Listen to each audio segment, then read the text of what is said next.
Ya, Assalamualaikum warahmatullahi wabarakatuh. Ya, saya mau tanyakan ke ketiga calon kajur. Jadi, kalau dari ketiganya tadi berbicara tentang kebersamaan. Nah, itu kami di sini setelah dibangunnya LPSI 2 itu merasakan bahwa RBSI itu hilang. Jadi tempat untuk kita bersama belajar bersama ketika dulu di tahun sebelumnya ada RBSI itu kita sekarang karena RBSI-nya kecil di sini. Nah, kita udah kehilangan salah satu tempat untuk kita berkumpul bersama. Itu. Jadi bagaimana pendapatnya tentang kiranya tempat yang bisa serupa dengan RBSI yang dulu. Oke, yang bisa membangun kebersamaan tadi ya intinya ya. Oke, baik. Terus yang kedua, oke. Jadi kalau tadi dari ketiga calon itu sudah dipaparkan oleh Pak Tony bahwa lab itu menjadi garda terdepan. Nah, untuk kedua calon yang lain, sebenarnya kami dari mahasiswa juga menginginkan, karena kalau saya sekarang tahun ketiga, angkatan mahasiswa tahun ketiga, saya masih belum merasakan lab itu buat apa buat saya. Jadi kalau diskusi sama Pak Heru itu sebenarnya lab itu seharusnya menghasilkan riset dan karya-karya dan lain sebagainya. Nah, untuk dia sendiri kami sebagai mahasiswa belum merasakan bahwa lab itu yang bisa membimbing kami ketika kami tahun pertama, kedua, dan ketiga. Selain tahun terakhir. Selain tahun terakhir. Nah, bagaimana kajur dari ketiga calon kajur ini memanfaatkan atau memaksimalkan kinerja lab atau usaha dari lab sendiri, jadi agar lab ini optimal dan maksimal gitu. Oke, baik, memaksimalkan potensi lab. Ya. Boleh disingkat seperti itu? Oke, baik, terima kasih Mas Fahmi. Kami persilahkan. Baik, kami persilahkan kepada Bapak Apol, Bapak Tony, atau Bapak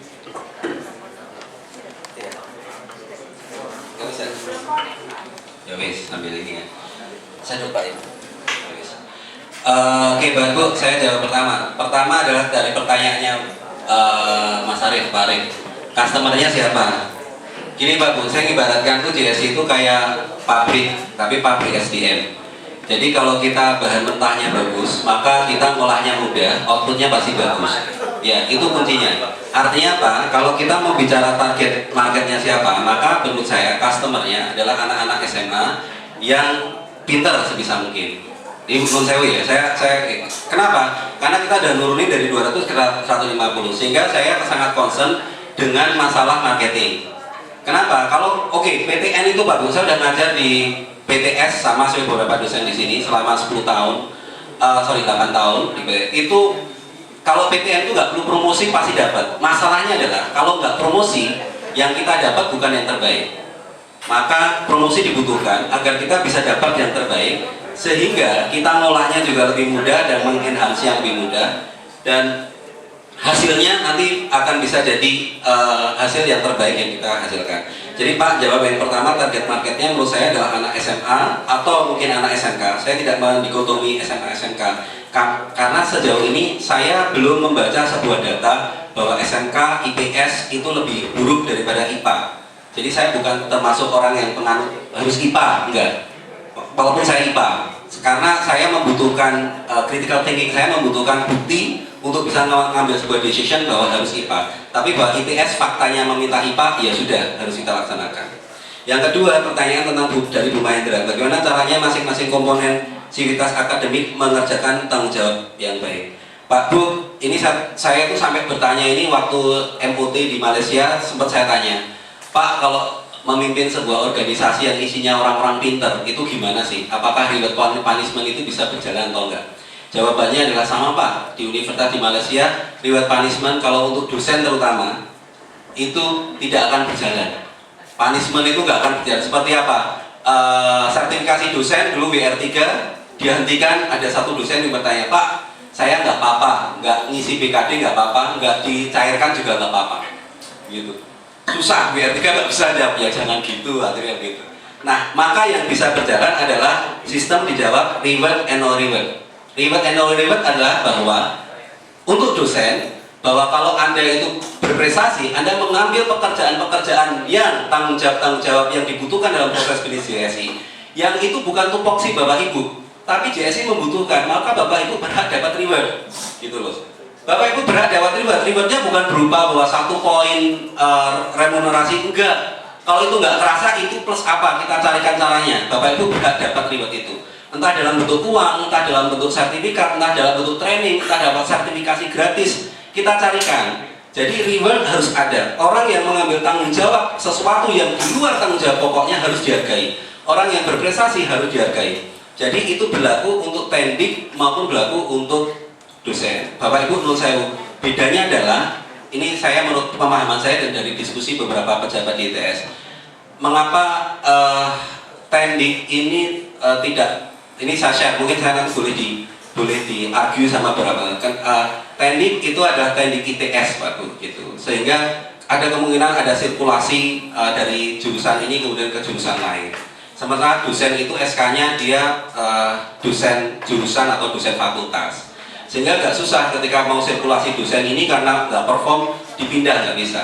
Tapi kalau tendik memang dia milik ITS, sehingga milihnya milih rektor, bukan milih kajur. Itu beberapa yang saya sampai tanya juga, kenapa tendik nggak milih ketika kajur. Nah, di situ menunjukkan bahwa tendik adalah garda terdepan dan pelayanan Pak Bu.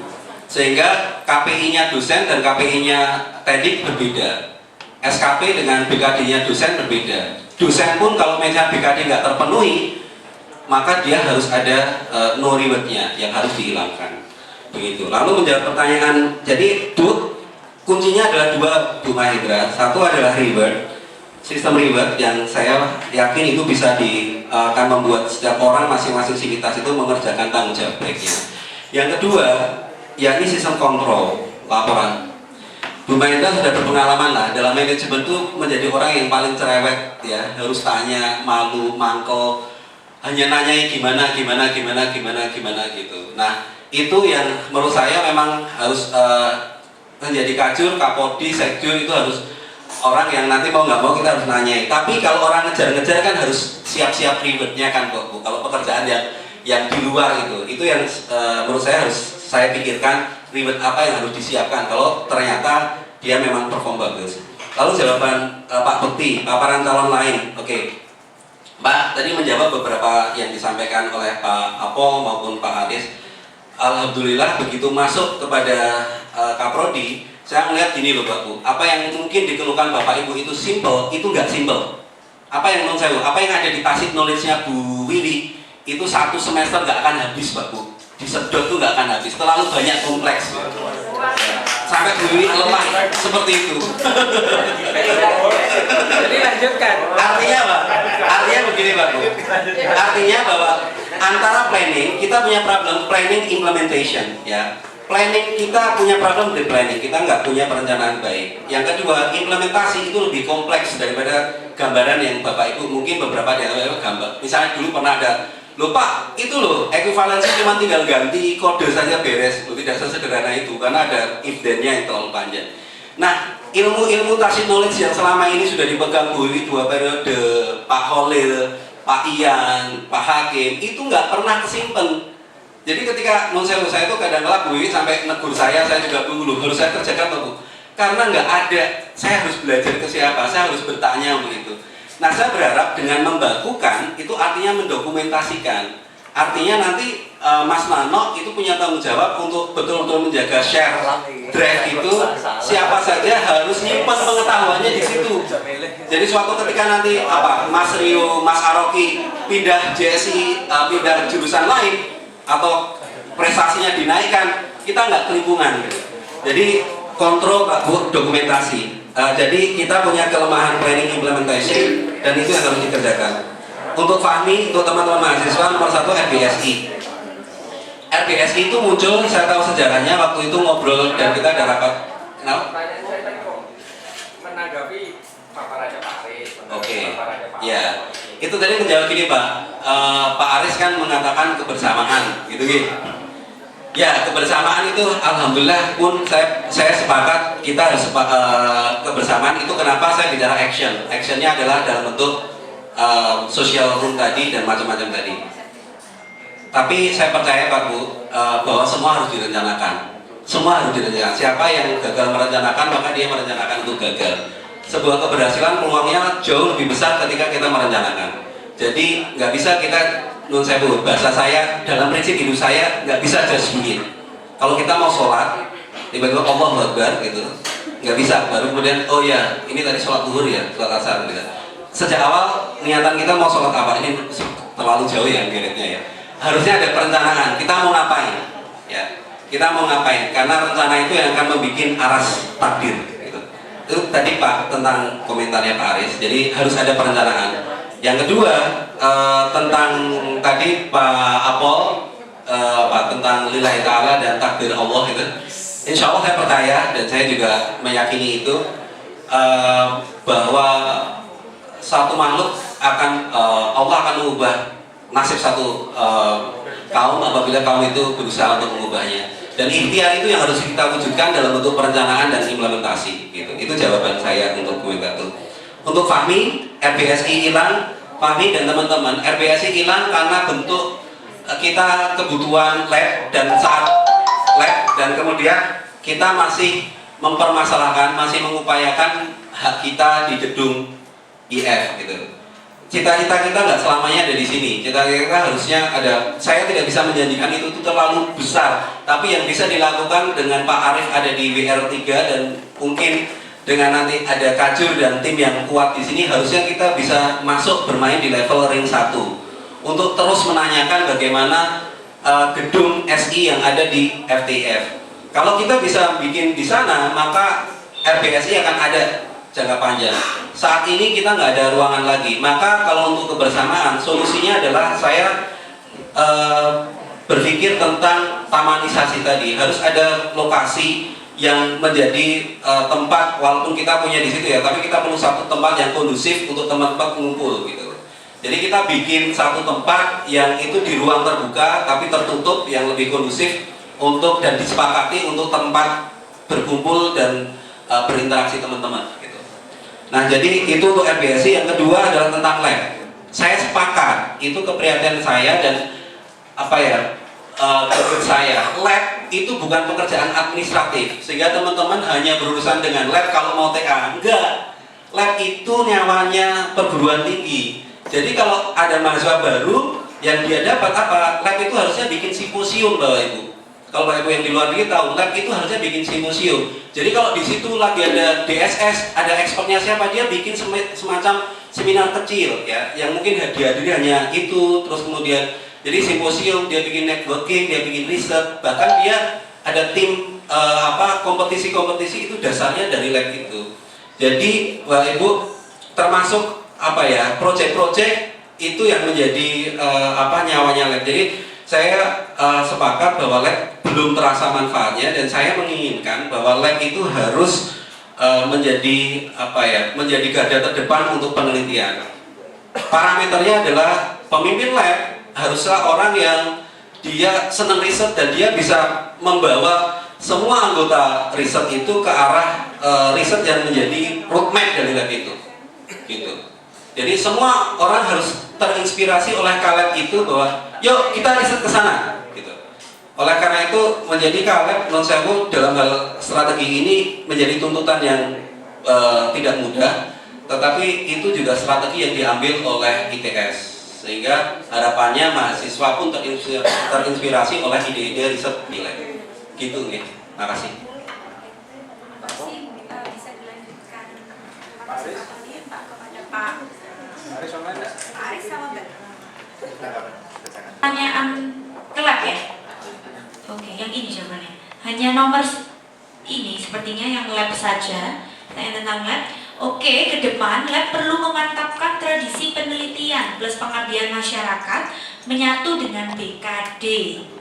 beban kerja dosen direncanakan bersama, dikerjakan bersama seluruh stakeholder.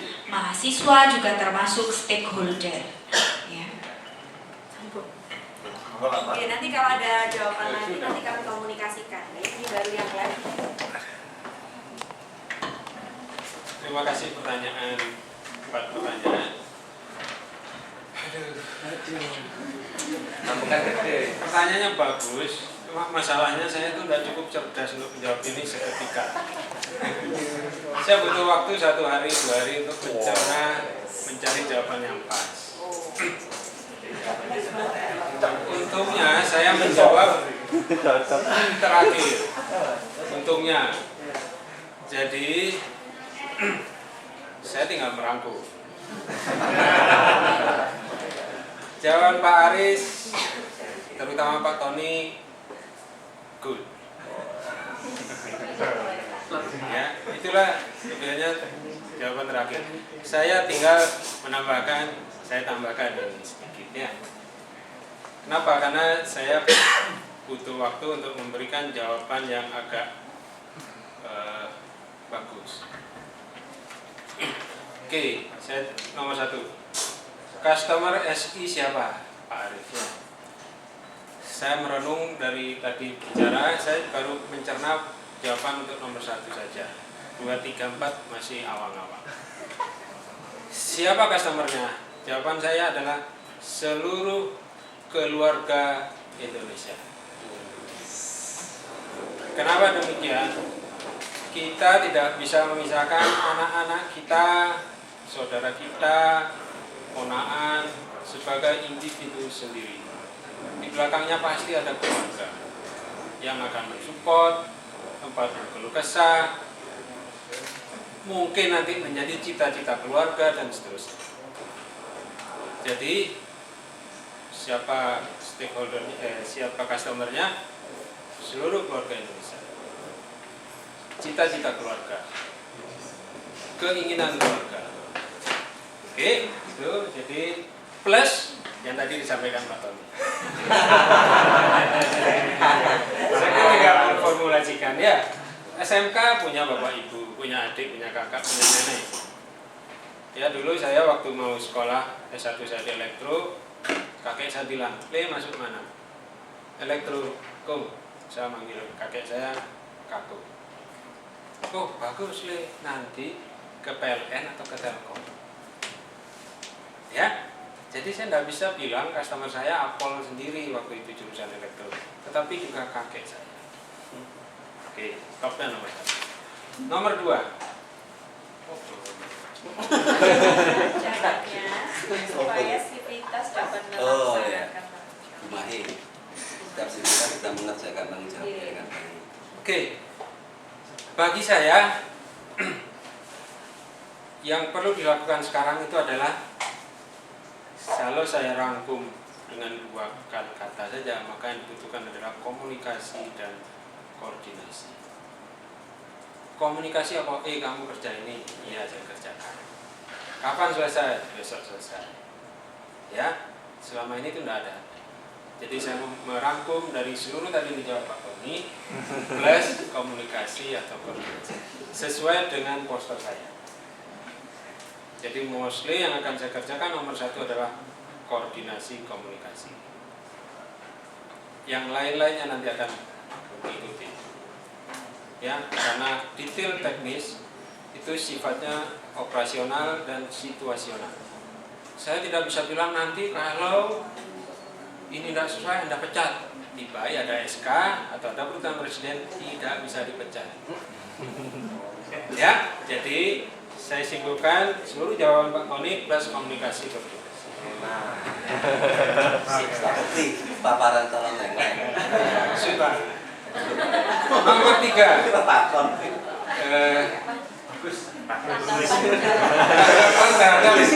Dari teman Jalan yang lain. Oke. Seluruhnya bagus. Karena pertanyaan Pak Bekti ini adalah pertanyaan sapu jagat. Saya jawab dengan jawaban sapu jagat. Semua bagus, tidak ada satupun yang salah. Kalau Anda memilih salah satu dari 3, karena yang satu tidak hadir, saya tidak tahu presentasinya, maka saya bisa berharap bahwa SI akan menjadi lebih bagus. Ya, jadi pertanyaan sapu jagat, saya jawab sapu jagat. Kalau misalnya Pak Bukti menunjuk terkait hal ini, saya jawab terkait hal itu. Pertanyaannya ini, jawabnya itu ya. Nomor 4, RBSI dan labnya RBSI. Mana ya? Saya memahami kebutuhan mahasiswa. RBSI di banyak universitas, di banyak bahkan saya ada kenal teman, dia pengusaha, dia punya perpustakaan. Kalau ada tamu ini saya bertamu ke rumah beliau, tidak di ruang tamu, tapi saya diajak ke perpustakaan. Jadi kita ngobrol di situ. Apa artinya? Ya mungkin itu jiwa dari rumah itu. Tapi dia punya ruang tamu nggak?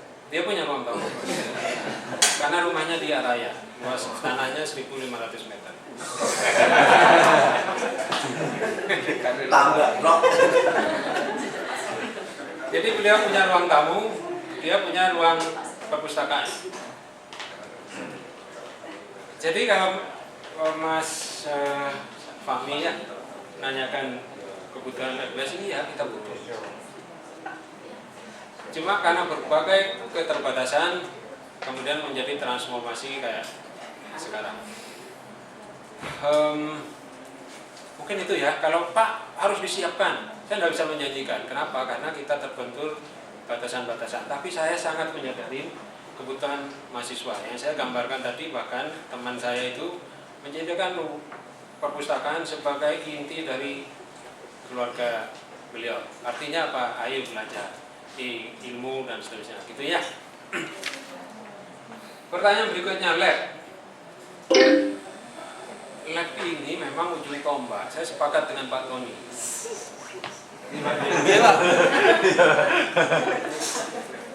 Tinggal bagaimana kita mengelolanya.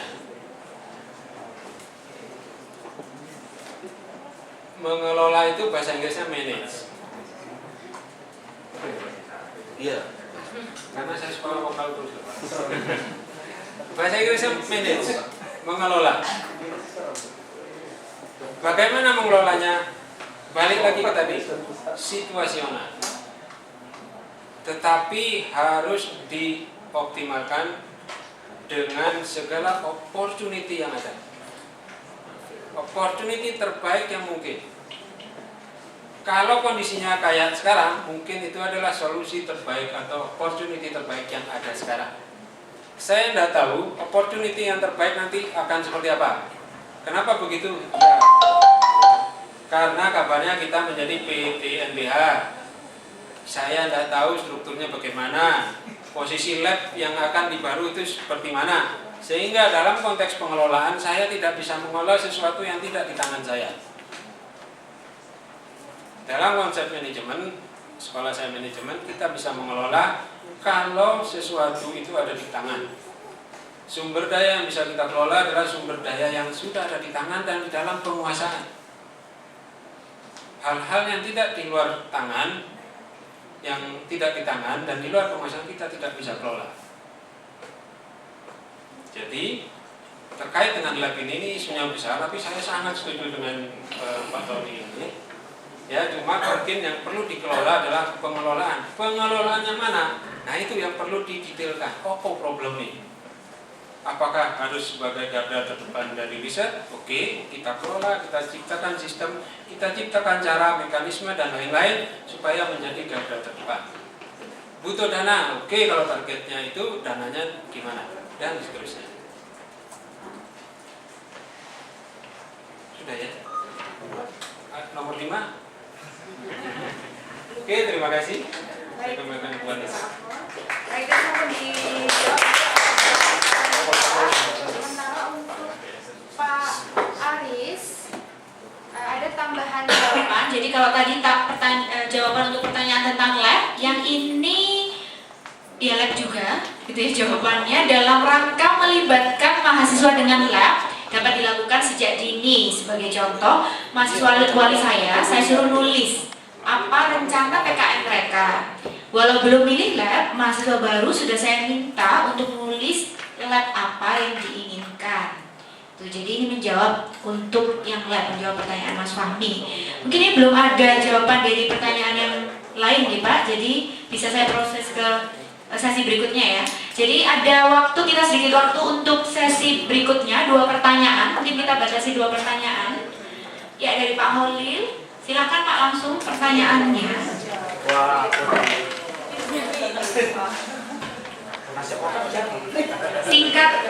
Singkatnya apa nih Pak pertanyaannya? Langsung ditujukan kemana? Itu mau nanya apa? Oke, matur nuwun.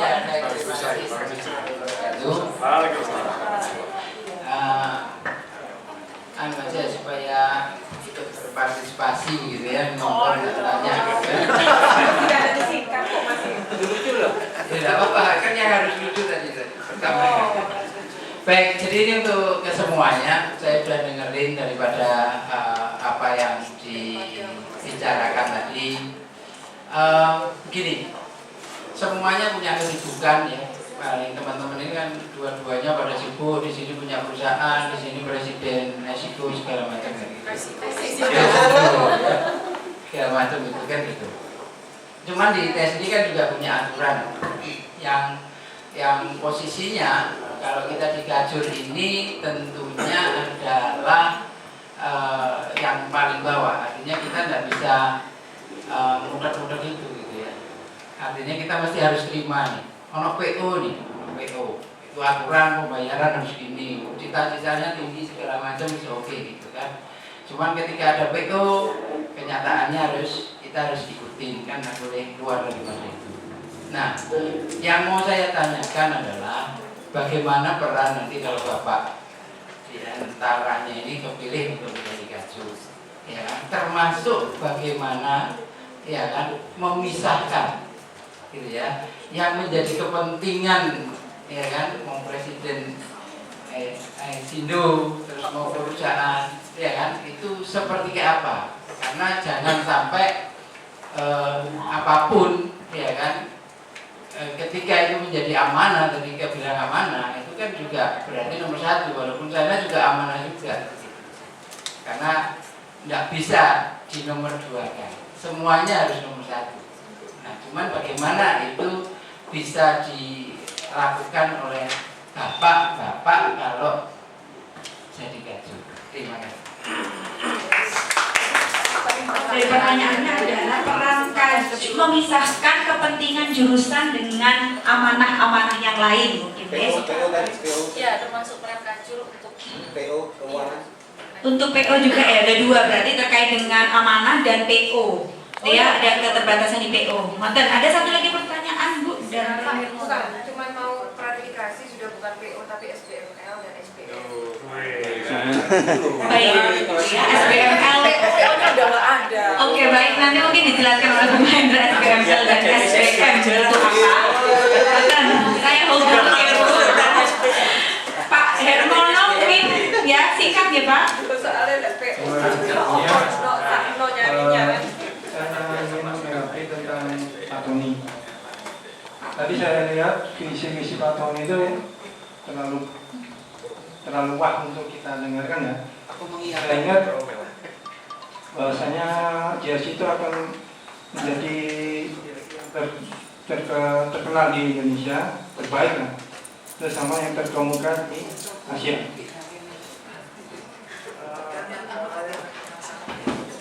Kalau yang saya ingin tanyakan itu salah satu indikatornya bahwa saya universitas itu terbaik itu dengan adanya student exchange dari luar negeri ke kita. Nah, pertanyaan saya strategi apa yang Pak Tony persiapkan melihat kondisi sekarang itu stakeholder kita itu sangat jauh dari standarisasinya. Hanya itu aja yang saya tanyakan pada Pak Tony. Baik, Terima kasih. Oke, saya klarifikasi Pak untuk internasionalisasi ya, internasionalisasi dari stakeholder, baik mahasiswa maupun karyawan dan dosen. Dan Pak, nanti itu untuk Pak Tony. Saya pikir tadi ada yang bertanya ya, satu pertanyaan ya. Silakan, Mas. Ini terakhir ya Bapak Ibu, jadi nanti ada 3 pertanyaan, satu untuk Pak Tony, kemudian yang lain untuk semuanya. Oke, terima kasih, saya ucapkan selamat pagi. Perkenalkan, nama saya Kusnanta, mahasiswa semester 5, angkatan 2013. Singkat saja, saya ingin menyampaikan keluhan dari teman-teman selama ini mengenai adanya fenomena UAS dan FP. Jadi saya mungkin saya kurang paham itu kebijakan dari siapa. Namun setelah bertanya dengan teman-teman dari jurusan lain, tidak ada UAS dan FP untuk satu mata kuliah yang sama. Nah, sementara di jurusan sistem informasi ini sudah menjadi keluhan yang disampaikan sama teman-teman. Nah, yang ingin saya tanyakan ke seluruh calon kajur adalah bagaimana tanggapan Bapak terhadap adanya fenomena UAS dan FP ini? Apakah akan tetap dilanjutkan atau apakah jurusan punya kebijakan sendiri terhadap itu? Masalahnya apa, Mas? Keluhannya kebanyakan kerjaan atau? Iya, sama. Seperti itu. Baik, jadi mengenai spesifik akademik ya, UAS dan FP, apakah Bapak calon kajur ini dapat membantu menyelesaikan permasalahan tersebut? Itu ya, oke, baik, silakan monggo. Dari Pak Akmal dahulu mungkin deh. Monggo Pak Akmal, ada 2 pertanyaan ya untuk info.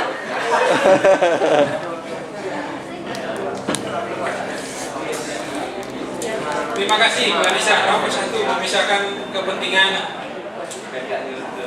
Halo Pak Olil. Dijawab loh, Pak. Dijawab loh, Pak. Memisahkan kepentingan. Ya wis. Halo hadirin kecuali Pak Olil. Memisahkan kepentingan konflik kepentingan ya mungkin ya. Kalau saya melihat ada konflik kepentingan di sini. Oke, kita lihat record saya misalnya. Mungkin saya bisa 100% selalu hadir. Mahasiswa tidak kesulitan dari saya. Sepanjang kapasitas saya sebagai kaprodi dan sebagai dosen. Mungkin ada yang komplain susah dari parpol. Mungkin ya, tetapi saya tidak pernah mendengar langsung. Artinya apa? Di situ jelas saya bisa memisahkan kepentingan. Kapan saya harus alokasi waktu untuk SI atau untuk kegiatan lain? Karena saya percaya di antara kita semua memiliki alokasi waktu untuk hal-hal lain. Mau itu sekedar alokasi waktu untuk jemput anak. Jangan disepelekan antara 1 jam jemput anak dengan 1 jam koordinasi perusahaan. Sama. Ya, apa bedanya? 1 jam Pak, saya izin jemput anak. Oke, 1 jam saya meeting. Sama. Ya, tadi saya menduga interestnya kan karena ada kegiatan resmi formal, misalnya Pak Tony, Aisindo, apa gitu ya. Sesungguhnya problemnya bukan di situ. Problemnya adalah bagaimana kita mengalokasikan waktu dan menempatkan prioritas. Ketika prioritas SI tidak menjadi nomor 1, that is the problem. Maka kalau saya ditanyain gimana bisa kemudian saya akan memprioritaskan kepentingan JSI nomor 1. Apa itu? Jika terjadi bentrokan harus sama-sama jam 8, maka sesuai dengan prioritas nomor 1 SI. Ya, belum itu tidak berarti jam 8:05 saya pergi. Masalahnya kan tinggal mengelola prioritasnya tadi. Oke, itu jadi buat saya tidak ada permasalahan dengan memisahkan kepentingan. Problemnya adalah bagaimana menempatkan skala prioritas di jawaban saya, dan seharusnya selayaknya sebagai kajur, sebagai SI1, maka prioritas nomor 1 buat SI1 adalah SI. Oke. SBML yang PO atau SPML itu menurut pendapat Bapak apakah apa itu pertanyaannya? Yang masuk otak saya di mana? Tadi satu Kebijakan semua punya mimpi-mimpi masing-masing. PO-nya terbatas. PO-nya terbatas. Duitnya kurang. Oke, tadi saya sudah jawab. Ya kita harus mengelola yang bagus, karena kita tidak bisa mengelola kalau tidak di tangan. Ya, dan sebagai subordinate yang paling rendah kita harus patuh dengan supervisor.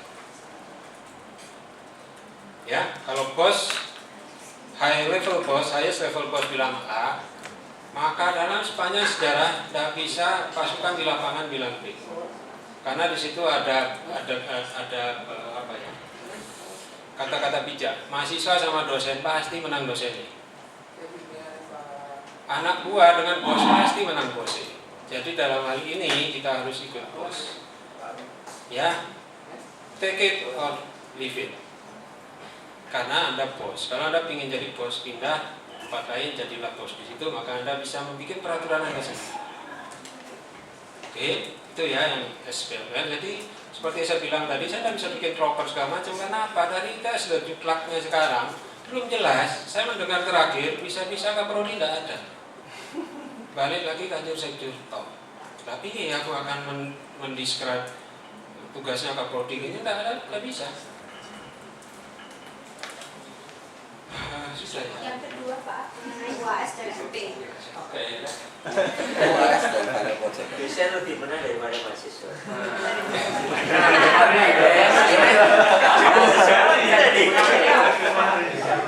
UAS dan FP itu sebuah keniscayaan, Mas ya. Keniscayaan apa? Sebuah mata kuliah dirancang oleh dosen yang bersangkutan untuk mencapai kompetensi tertentu. Jadi sebagai kajur, saya tidak bisa mengintervensi, materimu kakean, kenapa? Iya merkoning ini. Mungkin saya akan tanya RP-nya seperti apa, LO-nya opo, targetnya apa, gitu ya. Jadi kemudian kalau ada UAS, ada FP juga, insya Allah itu bukan di kelas saya ya, karena saya orientasinya adalah bagaimana mendeliver materi dengan tidak membuat mahasiswa rekoso. Ya, tetapi konten tetap harus masuk. Manakala mahasiswa tidak masuk standar minimal saya, maka saya akan beri dia penalti. Saya diasosiasikan nilainya gampang. Tapi tidak, saya sajikan fakta bukti bahwa IPK kelas saya tidak di atas sendiri tapi di tengah-tengah. Jadi nilai saya susah. Ya, terkait dengan FP dan UAS itu betulnya adalah prerogatif pengampu mata kuliah. Saya ingin membalikkan sedikit kepada penanya, Kusnanta ya. Apakah Anda ingin lulus dari SI muda? Apakah Anda mau? Anda masuk, sit-in aja, tidak usah mengerjakan tugas, setelah 4 tahun dikasih ijazah? Mau begitu? Yang saya tahu, yang saya rasakan makin tinggi tantangan itu, makin puas kita di akhir setelah menaklukkan tantangan itu. Yang perlu dilakukan adalah takarannya pas apa tidak. Untuk S1, untuk S2, untuk S3. Profesor saya bilang waktu saya sekolah, Prof susah, Prof ampun ya Prof. Ya, orangnya bilang, iya Pak Pol, S3 susah, semuanya harus jadi dokter. Ya, saya memaknai mungkin ini karena level S3 beliau bilang gitu ya. Tetapi kalau seseorang sudah di tataran itu, maka tataran itu menjadi pas. Ketika mahasiswa S3 dikasih UAS sama FP saja, pas kan? Tidak. Kurang Pak, kutu jurnal internasional Scopus 2, kutu internasional sisa mene. Ya, untuk S1, apakah harus conference? Tidak, karena tatarannya tidak pas. Yang paling ngerti pasnya adalah ketika mata kuliah itu didesain. Targetnya seberapa, tugas-tugasnya seberapa. Dan itu sifatnya kadang-kadang relatif. Ada dosen yang sekelak, yang mimpinya tinggi, dia ingin mewariskan ilmu yang levelnya tinggi. Ada dosen lain yang Enggak, ini segini sudah cukup buat Anda dengan level S1. Tetapi bagaimanapun, at the end dari hal ini adalah ya, fenomena UAS dan FP itu adalah prerogatif dosen yang seharusnya sesuai dengan takaran untuk level S1 untuk mata kuliah yang bersangkutan. Ya, kalau misalnya ada, Pak ini keberatan, tiap semester kita adakan review. Ya, apa berlebih, apa kurang, tapi itu betul-betul teknis dan itu sesungguhnya masuk ke ranah prerogatif dosen. Meskipun kajur tidak bisa bilang, ini keberatan atau kesusahan, tapi bisa di review. Oke, gitu ya, Mas Penasta, Mas Penanya. Terima kasih. Oke, pertama saya jawab dari Pak Khalil. Pak Khalil pertanyaannya bagus karena itu sangat teknis dan dari Bu Mahendra juga meluruskan tentang istilah PO. Pertama gini, saya termasuk penganut bahwa nyawanya setiap proses itu salah satunya adalah duit, anggaran. Jadi saya nggak bisa nyalah. Saya sangat concern dengan anggaran. Maka nomor satu, apabila diberi amanah, saya akan minta kepada Pak Arif di sebagai WR3 dan WR2 saya akan minta juga ke rektorat agar kajur baru itu di training bagaimana tentang aturan-aturan keuangan. Nomor satu, kajur dan sekjur harus melek aturan keuangan. Karena kalau kita nggak pinter ngolah keuangan dan compliance terhadap aturan keuangan itu nggak akan jadi apa-apa. Satu itu. Yang kedua adalah gini. Sebenarnya pertanyaan Pak Khalil, saya belajar banyak dari waktu Pak Khalil jadi kajur karena beliau adalah entrepreneur. Saya juga entrepreneur. Saya sempat entrepreneur 94 sampai 2002.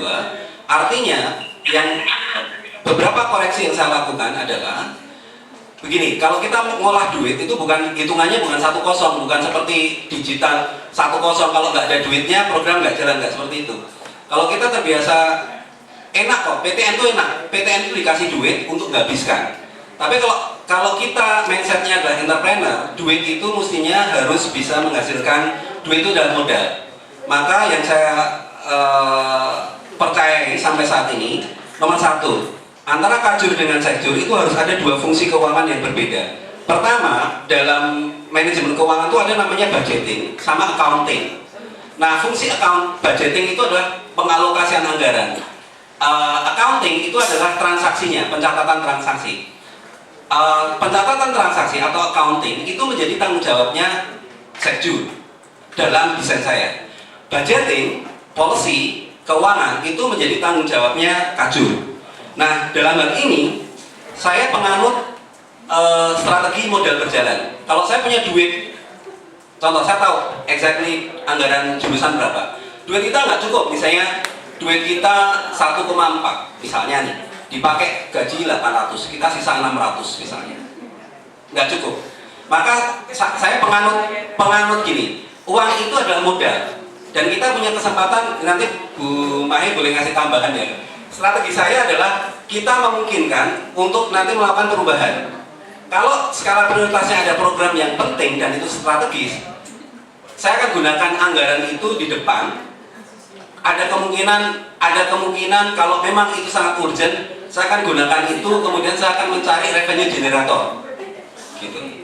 Jadi saya melihat bahwa anggaran yang diberikan itu bukan 1-0. Kalau duit cukup, maka anggarannya cukupnya 10, ya 10 saja, enggak seperti itu.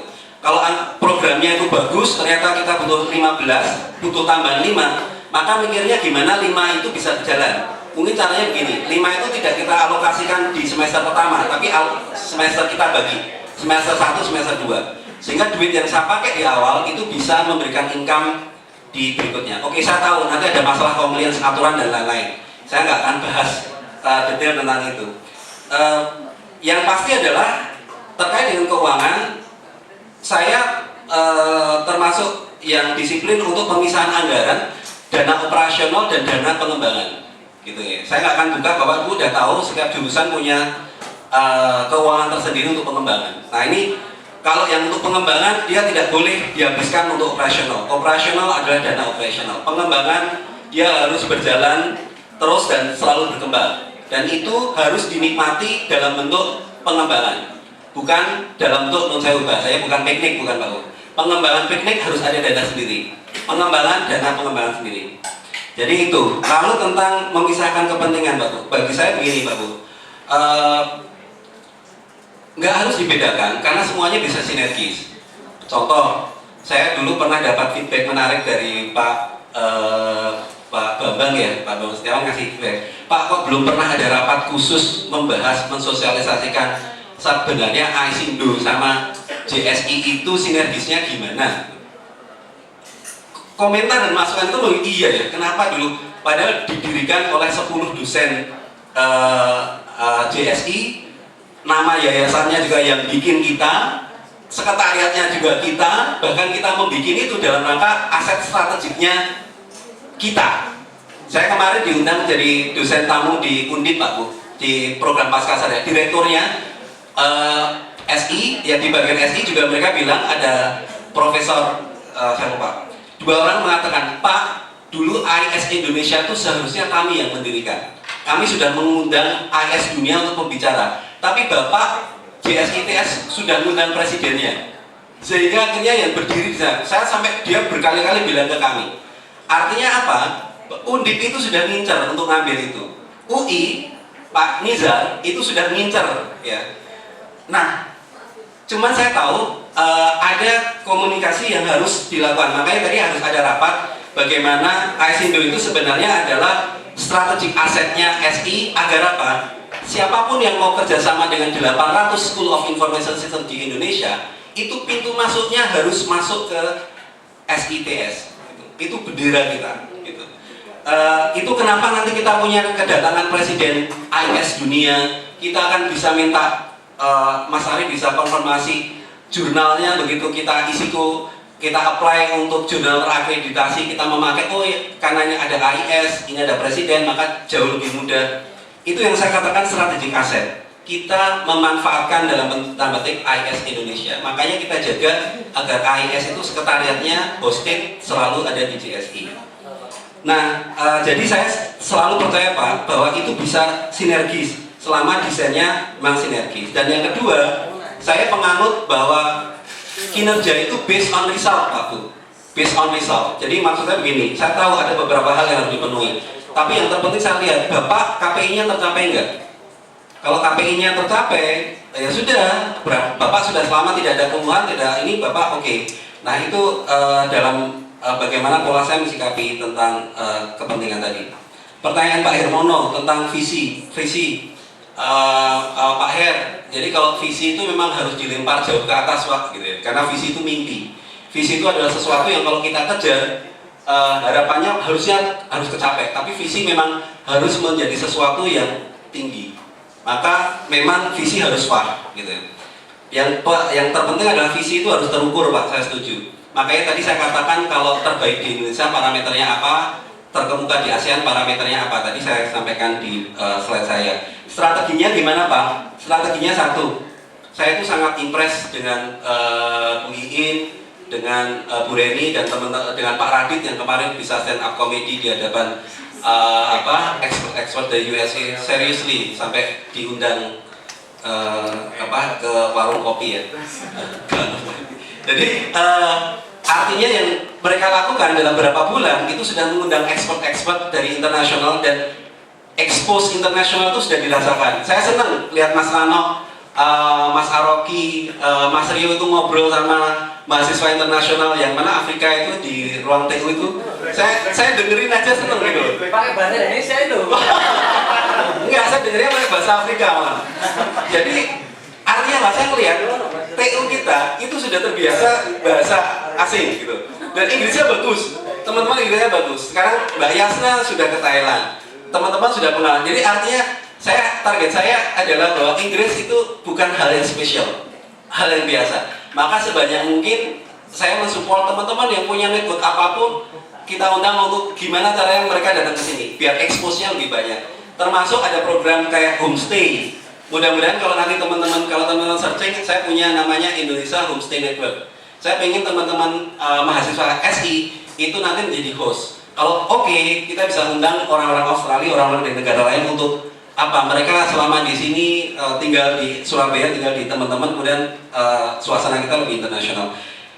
Kedua, dengan konsorsium internasional, kita lagi menyiapkan lewat kendaraan tadi sekali lagi, ICINDO tadi, kita menyiapkan namanya ISIC. ISIC itu konsorsium internasional selevel ASEAN.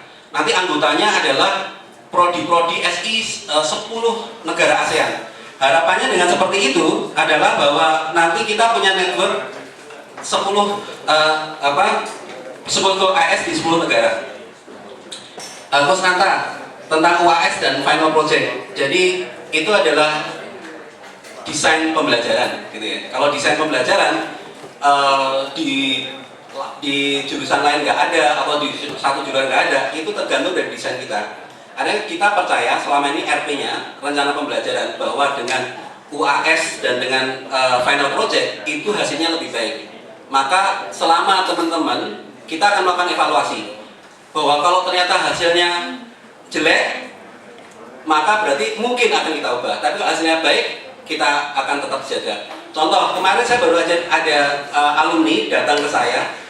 Ternyata waktu rekrut BRI kemarin, itu 40 yang dipanggil untuk proses wawancara, kemudian diambil 9, itu dicari programmer, teman-teman. Dicari programmer.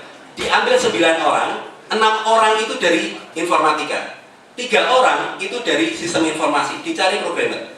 Begitu sudah wawancara, tes programming dan lain-lain, itu ternyata yang diterima 4. 4 itu siapa? 1 dari informatika, 3 dari SI. Saya heran, itu yang dicari programmer, BRI, sekarang mereka udah berangkat. Itu kenapa mereka akhirnya yang keterima kita? Saya sampai bertanya, apa yang menjadi nilai jual? Ternyata, untuk beberapa perusahaan-perusahaan yang modelnya manajemen trainee,